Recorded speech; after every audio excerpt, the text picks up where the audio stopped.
Okay, so a quick principle that I've been thinking about and I've like just read about and heard about quite recently, well not recently, just quite over the past like couple of months, but it's come back to me recently, is the notion that in this day and age when it comes to work, the best way to work is to work like a cognitive athlete. So a lot of the tasks and just day-to-day work that we're doing, at the end of the day, the main thing is the fact that we need to use our brains a lot of the time.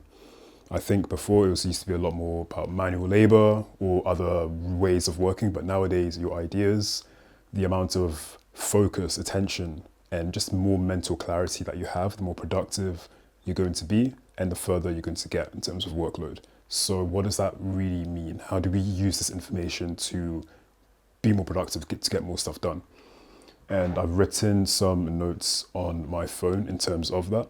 But basically, when it comes to every single day, I think it's really important to have some kind of schedule or calendar or some kind of routine, some kind of like place where you can look at the specific tasks that you need to get done for that day.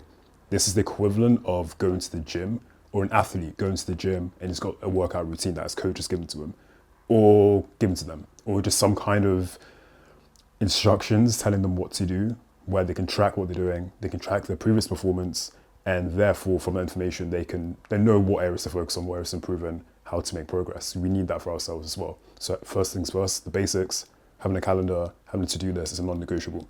And what this means also is that after you have a calendar, basically you want to view your calendar almost kind of like a race. So let me show you an example. Let me just log back in to my laptop right now. For example, look at this, right? So right now I've got Google Calendar up on here, if you can see that properly. So the way I view, or a good way to view a calendar is basically, it's almost kind of like a race. It's like, these are all different lanes, right? And right here in the time, it's like, this is you kind of running down this race or whatever. And before things, so let's see you're here, right?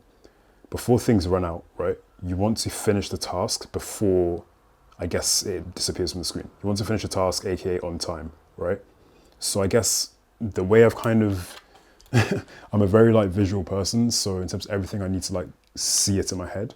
So right now, in terms of looking at calendars or whatever, the way I view it is I'm literally on the track. And right now I need to reach this place by X amount of time. So me sitting down and doing deep work is equivalent of an athlete going to the track and he or she needs to complete, I don't know, a 400-meter lap by like 9 a.m. or within a certain time frame or whatever. So maybe this is a very clear explanation, I don't know, but the way I view it is we're doing exactly the same thing, but before the internet, before, I guess, we lived in a society where things were a lot more about how you think and your ideas. It was manual labor. It was, you had to create X amount of clothes or X amount of items in the factory by this time, or even during slavery and all that stuff, right? You had to do a certain amount of tasks for the day. Anyway, that's just completely, anyway, my main point is the fact that it was very physical before, but now that physical energy, the same way that the physical work that was being done is still the same, but right now the main focus rather is on mental. You need to sit down, you need to be able to perform at your best, you need to be able to have a focused environment, you need to be able to have no distractions, no shit running in your lane, just a completely clear path. You can completely just sprint down, make the most out of, pace yourself and get it done. At the same time, also in terms of rest, that's so important. The same way rest is important for an athlete, you need that for yourself. And sure, there's going to be periods of time when, of course, you can't optimize for rest, right? Maybe you're incredibly busy, maybe to travel, maybe just have shit on deadlines that's due in. It makes sense. But at the end of the day, the athlete also goes through those periods where they've got a tournament or a competition, they've got back-to-back work that they need to put in. But at the same time, it's all about balance. They still find those moments where they can go out of their way and rest even more to make up for that intense amount of work. And it's exactly the same for a cognitive athlete. So these 12-hour days or these like long ass back-to-back non-stop grind hustle, I get it. And yes, when you're in your 20s or teens even, you have so much energy, so you definitely need to make the most of it, for sure. But at the same time, you start thinking more of an athlete because the way that they view things, the way that they live their life is very balanced.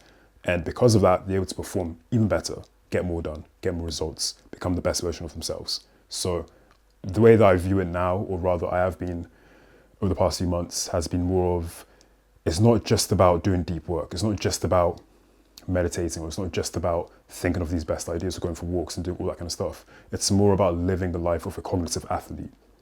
Think to yourself, okay, how would an athlete live their life? Okay, how would a philosopher live their life? How would a writer live their life? And then just like all these different personalities is kind of like merging together to kind of create, I guess, the cognitive athlete, or whatever you want to call it. I'm pretty certain there's other terms for this as well. But yeah, thought I'd share this principle that I've learned recently. Love to know what you think about it as well.